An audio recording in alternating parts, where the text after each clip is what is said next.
is Ronald Coleman, inviting you to radio's most dramatic half hour, Favorite Story.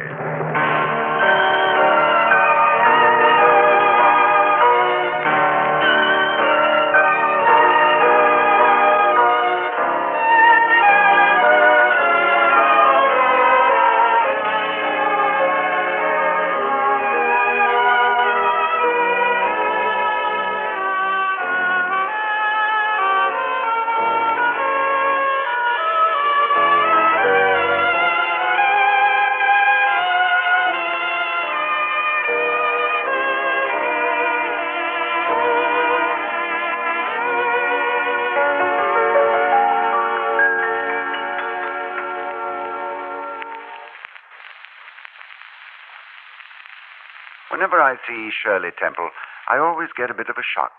Somehow I always expect a little Miss Marker with golden curls and a gingham dress. Instead, I find myself face to face with a quite sophisticated young lady in sequins with an upswing hairdo. The last time this happened, Shirley and I began chatting about this radio series, and I mentioned that we'd like to dramatize one of her favorite stories. It was hardly a surprise that she picked a book which girls from 7 to 70 have loved for 3 generations. Louisa May Alcott's Little Women. So we invite you to a living room in Concord, Massachusetts, some 80 years ago. And we invite you to meet the young lady who will tell our story, Miss Jo March. Hello. My name is Jo March.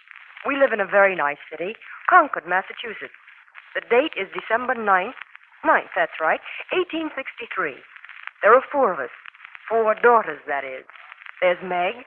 She's very pretty. Oh, thank you. And Beth? Beth's kind of dainty, and she loves music. And she's sort of our pet. Jo, dear. And Amy. She's a prize, but flighty as a bumblebee. That's fine, I must say. You compliment everybody else and just label me. Oh, if you mean libel, Amy, say so, and don't talk about labels as if you were a pickle bottle. Well, you don't have to be satirical. Jo, say something about Mommy and Father. Sure. Mommy's just beginning to get gray. She's been that just beginning to get gray way for years and years now. Daddy's fighting the war between the states, and we miss him very much.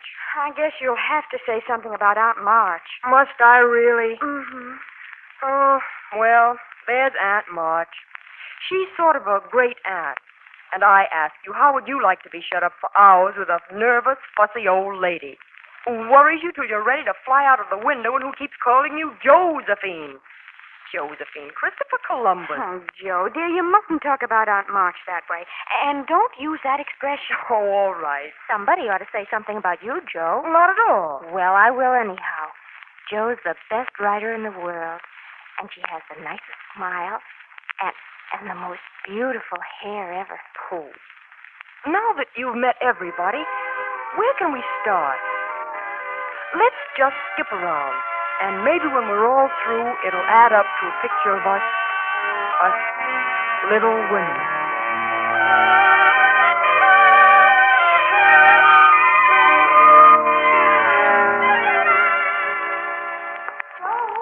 Jo, where are you? Right here, Meg. Oh, look, an invitation, a full-fledged invitation to a dance tomorrow night. And Mommy's willing that we should go, only what shall we wear? What's the use of asking that when you know we shall wear our poplins? Because we haven't got anything else. Oh, if I only had a silk. I'm sure our pops will look like silk, and they're nice enough for us. Yours is as good as new, Meg. Oh, What's wrong?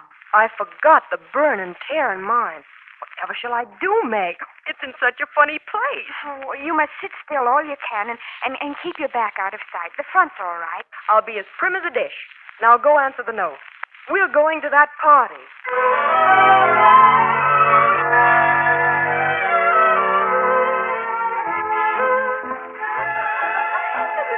Wonderful dance. They brought the orchestra all the way from Connecticut.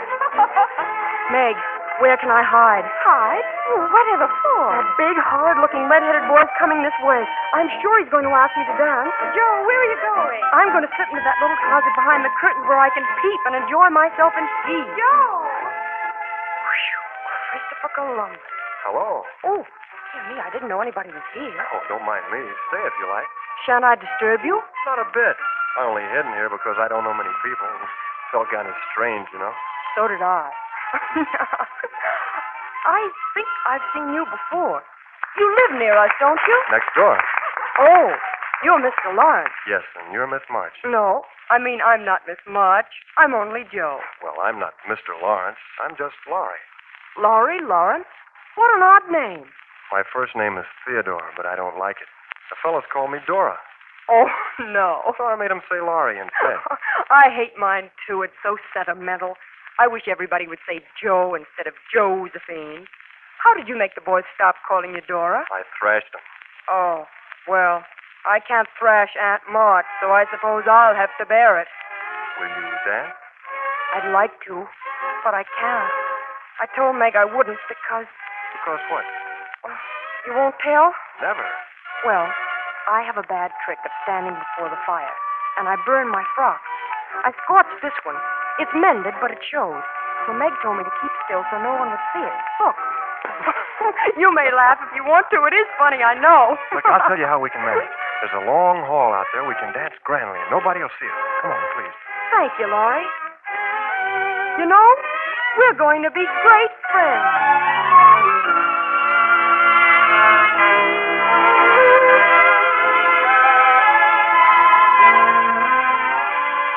I guess there are certain days that stand out, and you remember them always. Like the day the telegram arrived.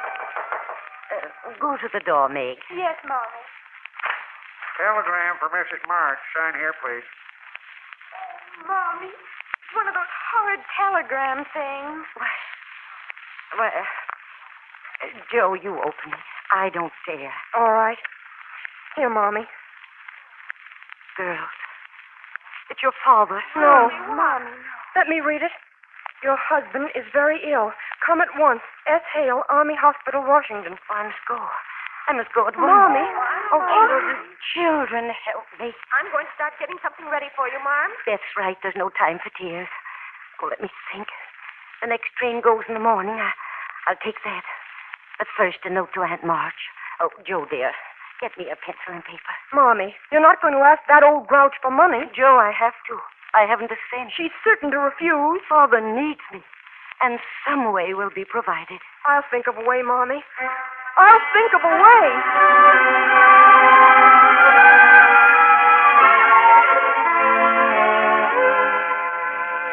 I'm so worried about Joe. She dashed out of the house first thing this morning and didn't even say where she was going. Laurie's gone to look for her, Mommy, so don't worry. And we haven't heard from Aunt March. What are we going to do? It's almost time to leave. There's somebody coming now. It may be Joe. Oh, it's Aunt March. I'll let her in. Hello, Aunt March. Help me in and be careful of my knee. Well, what's this I hear? Your father's sick in Washington? I knew he'd get a fever or something. Never did know how to take care of himself or his money. Well, you needn't beg me for help. He'd give his last dollar or the shirt off his back to the first man who asked him. Where would I be now if I'd done the same, I'd like to know. Won't you sit down, Aunt March? No, I won't. So, now you need money for the railroad trip. Just as bad as he is. Well, I'm a sick woman, and I need all I've got. The money will be repaid, Aunt March. When, I'd like to know. Such wastefulness. Gallivanting off to Washington on a scare telegram. I can't afford such trips. Where's Josephine? She's the only practical one in this family. Joe's out, Aunt March. Laurie just went to see if she could... Just as I thought. She's probably gadding about with that rattle-brained boy. It's not proper. Joe is not with Laurie, Aunt March. Well, so what's the matter? Tell Josephine to come and read to me. Well, I hope for good news of my nephew, but I don't expect it. March never had much stamina. Good day. Good day. Well, here's the 25 you asked for and a check for 50 more. Oh, Aunt March. Well, I know there are plenty of bills to pay. Oh, my knee. I'll never sleep a wink tonight. She didn't even give me a chance to say thank you. Oh, Mommy, I was afraid she wasn't going to give it to Oh, I me. was sure she would, Meg. She has a kind heart. She's just ashamed to show it. Mommy, you got the money. We were afraid to come downstairs, Martin. Well, here comes Joe up the walk now. Mommy, I saw Aunt March storm out of here, but don't worry about her. We're independent of her now. But, Joe... Here, Mommy, here's my contribution toward making Father comfortable and bringing him home. $25. Joe, where did you get it? You haven't done anything rash. No, it's mine, honestly. I didn't beg, borrow, or steal it. I only sold something that was my own. Look. Oh, your hair. You cut off your hair. Joe, how could you? You're one beauty. Oh, my dear girl, there was no need of this. She doesn't look like my Joe anymore. But I love her dearly for it. It doesn't affect the fate of the nation, so don't wail, Beth. It'll do good for my vanity. I was getting too proud of my mop. I'm satisfied. But, Joe, it wasn't necessary. Aunt March had helped us. Oh, What made you do it, Joe? well, I was wild to do something for Father, and I'd have sold the nose off my face for him if anybody would have bought it. I saw some tails of hair marked $40, not nearly as thick as mine. So I dashed into the shop and asked what they'd give for it. I don't see how you dared. Didn't you feel dreadfully when the first cut came? Well, I did feel strange when I saw it cut off and on the table. Yes. It's Laurie, Mrs. Marks. I'm ready to take you to the station. The team's all hitched up. Oh, dear, it's time to go already. I'm ready, Laurie. Joe, what the dickens have you done? You trying to make a porcupine out of yourself? You look like something... Children, I leave you to Hannah's care and Mr. Lawrence's protection. Meg, dear, be prudent. Watch over your sister. Yes, Mommy. Be patient, Joan. Don't do anything hasty. I won't, Mommy. Comfort yourself with your music, Beth, dear. Mommy, Amy, help all you can and be obedient. Yes, Mommy. Goodbye, my darling. Goodbye, Mommy. Mommy. Yeah. Daddy. Take care of Mommy. Goodbye, Mommy. Goodbye. Oh, it's lonesome already, isn't it? Joe, dear, what is it? Nothing at all. Oh, tell me, Joe. What's wrong? I was just having a little private moan, that's all. Are you crying about Father? No, not now. What then? Meg, it's my hair.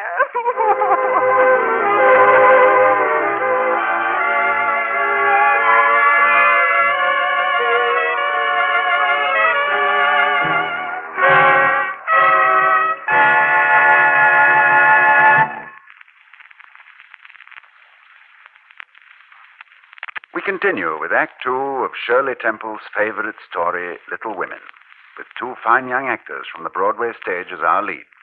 Adele Longmire plays Josephine, I beg pardon, Joe, and Dick Hogan plays Laurie. And now, if I'm not mistaken, I believe Joe is ready to go on with the story of the March family of Concord, Mass.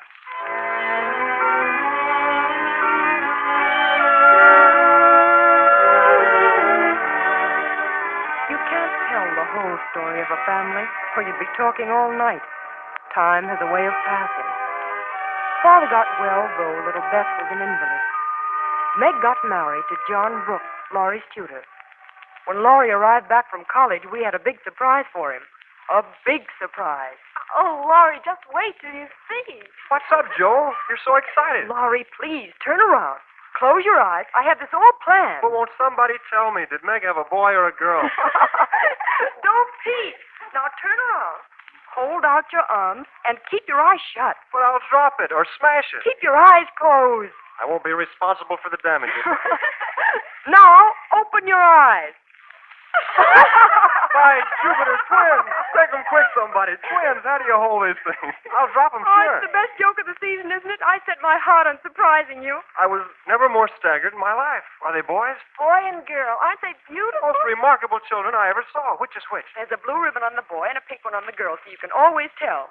Kiss them, Uncle Laurie. I'm afraid they might not like it. Of course they will. They're used to it by now. Do it this minute, sir.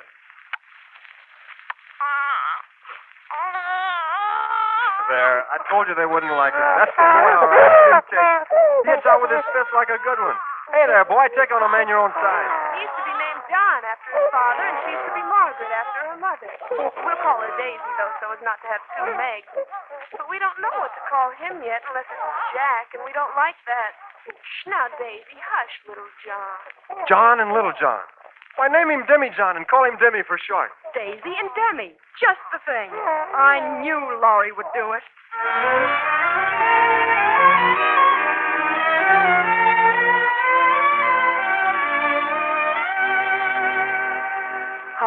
day, Beth, dear? I'm happy when you're with me, Joe. Do you mind if I sit here at your feet and write? Mind? Oh, Joe, I'd be honored. Pillow all right? Fine. Beth, what's wrong? Nothing's wrong, Joe, dear. Hello there. I'm coming in to see you tonight. Hello, Laurie. Oh, look at that boy. How strong and happy and well he is. Yes, Beth. Isn't he the most wonderful boy ever?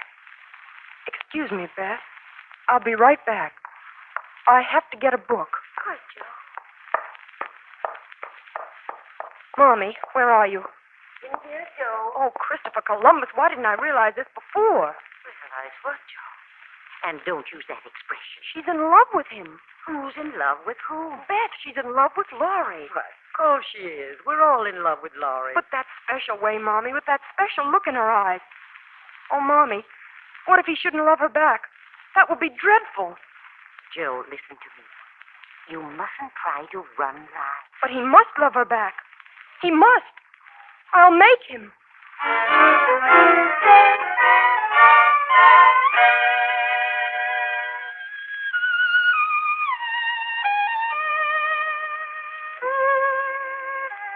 Oh, Laurie, we're so proud of you, graduating with honors and all. And now you must have a good long holiday. I intend to, Joe. Don't look at me like that, Laurie. Please don't. I will. You've got to listen to me. It's no use, Joe. We've got to have it out, and the sooner the better for both of us. Say what you like, then I'll listen. I've loved you ever since I've known you, Joe, and couldn't help it. You've been so good to me. I've tried to show it, but you wouldn't let me. Now I'm going to make you listen, and you must give me an answer. We just can't go on like this any longer. Laurie, I wanted to save you this. I thought you'd understand. I know you did. But girls are so strange that you never know what they mean. They say no, and they mean yes, and drive a man out of his wits just for the fun of it. I don't. I never wanted to make you care for me, and I've tried to keep you from it. I know you have, and it's made me love you all the more. I've worked hard to please you, and I gave up everything you didn't like and waited and never complained. You see, I hoped you'd love me, but I know I'm not half good enough. Oh, yes, you are. You're a great deal too good for me. And I'm so grateful to you and so proud and so fond of you, but that's all, Laurie. Really? Truly, Joe? Really, truly. Oh, Laurie, I'm so sorry. So desperately sorry I could kill myself if it would do any good. Laurie, we'll be good friends all our lives. Be reasonable and sensible. I don't want to be reasonable or sensible. Joe, I don't believe you've got any heart. I wish I hadn't. Goodbye, Joe. Please, Laurie, don't act as if this is the end of the world. One of these days, you'll find some lovely, accomplished girl who will adore you and make a fine wife for your home. I wouldn't. I'm homely and awkward and odd and old, and you'd be ashamed of me, and we'd quarrel, and I wouldn't like elegant society, and you would, and you'd hate my scribbling, and I couldn't get on without it, and we'd be unhappy and wish we hadn't done it, and everything would be horrid. Anything more? No. Except that I don't think I shall ever marry. Laurie. Laurie, where are you going? To the devil. Laurie. Laurie. Goodbye, my boy, Laurie. Goodbye forever, my poor Laurie.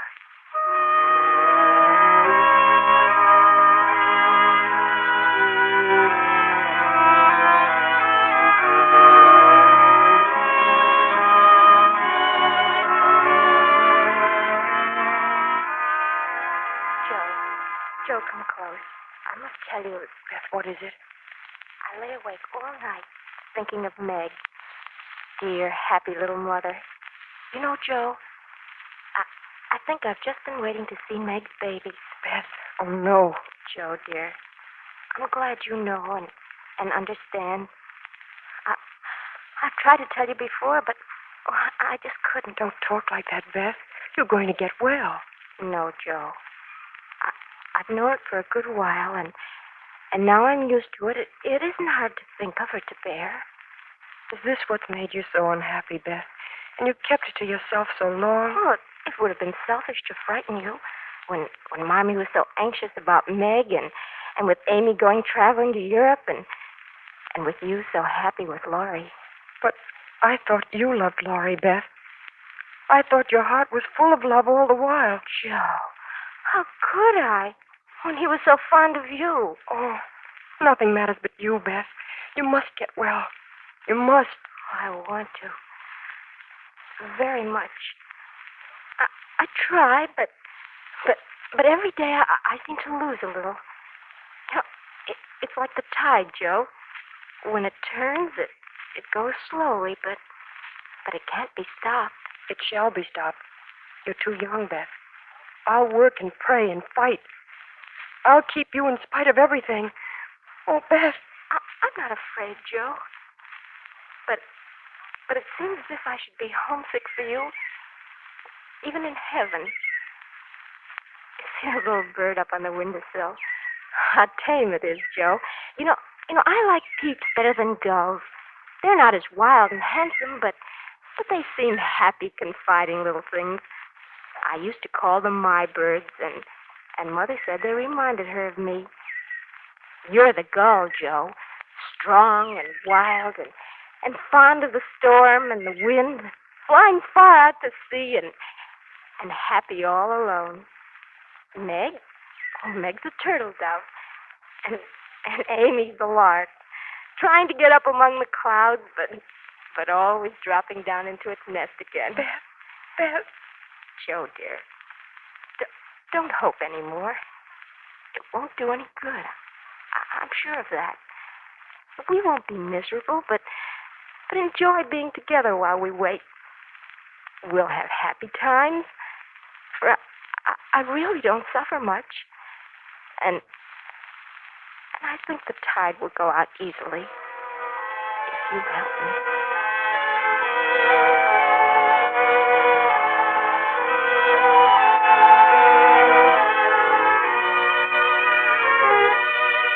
How many years can erase a loss?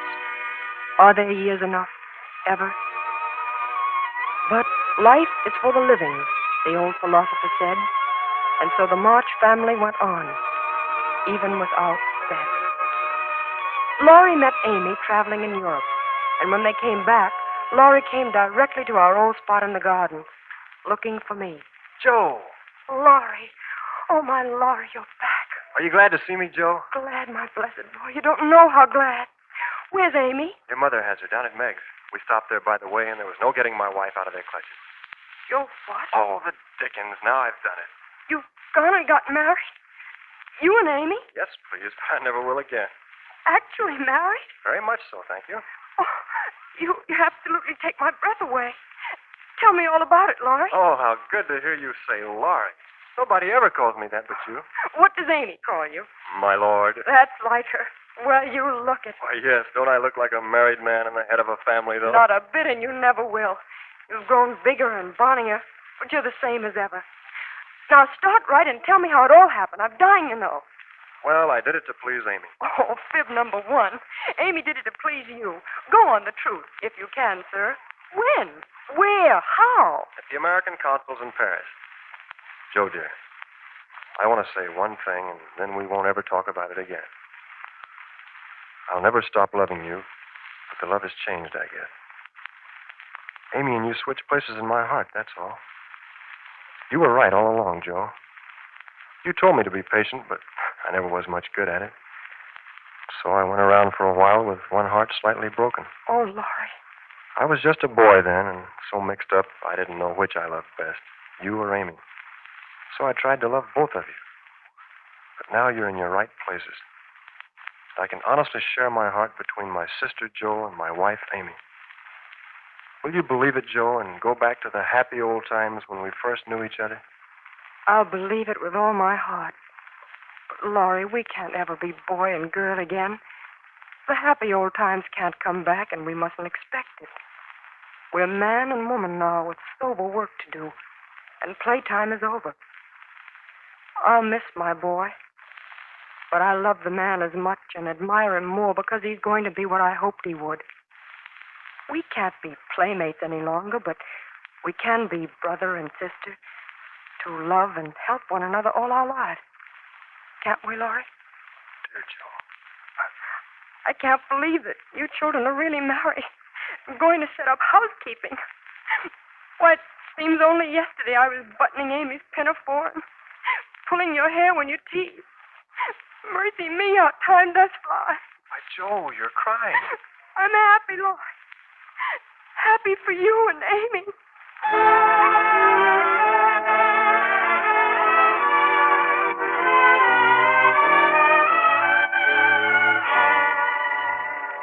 Well, that's the story of the March family. Part of it, anyway. I think somebody ought to say something about Professor Bear. Oh, Christopher Columbus, Meg, the story's over. Don't use that expression, Joe. I'll say something. All right, Mommy. Joe's going to marry the professor, and he's a very wonderful man. And Joe's written a book. It's all about the March family. It's a very nice book, and it tells a lot more about it. It's called Little Women. Thank you, Amy. It's all right to be little women. There's something about spring that makes you love it very much. But you can say some beautiful things about summer. And autumn can be lovely, too. Oh, yes, Joe. Autumn can be lovely, too.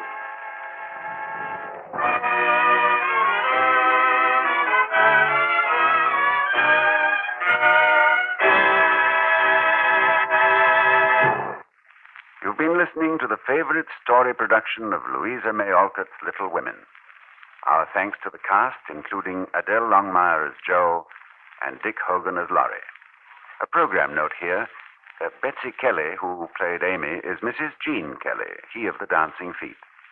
Our thanks also to Claude Sweeten for his musical score and to Miss Shirley Temple, who chose Little Women as this week's favorite story.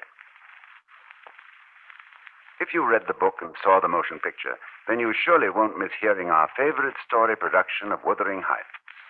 Emily Bronte's weird and haunting novel was selected by the distinguished author and publisher, Mr. Bennett Cerf, as his particular favorite story. We hope you'll be listening.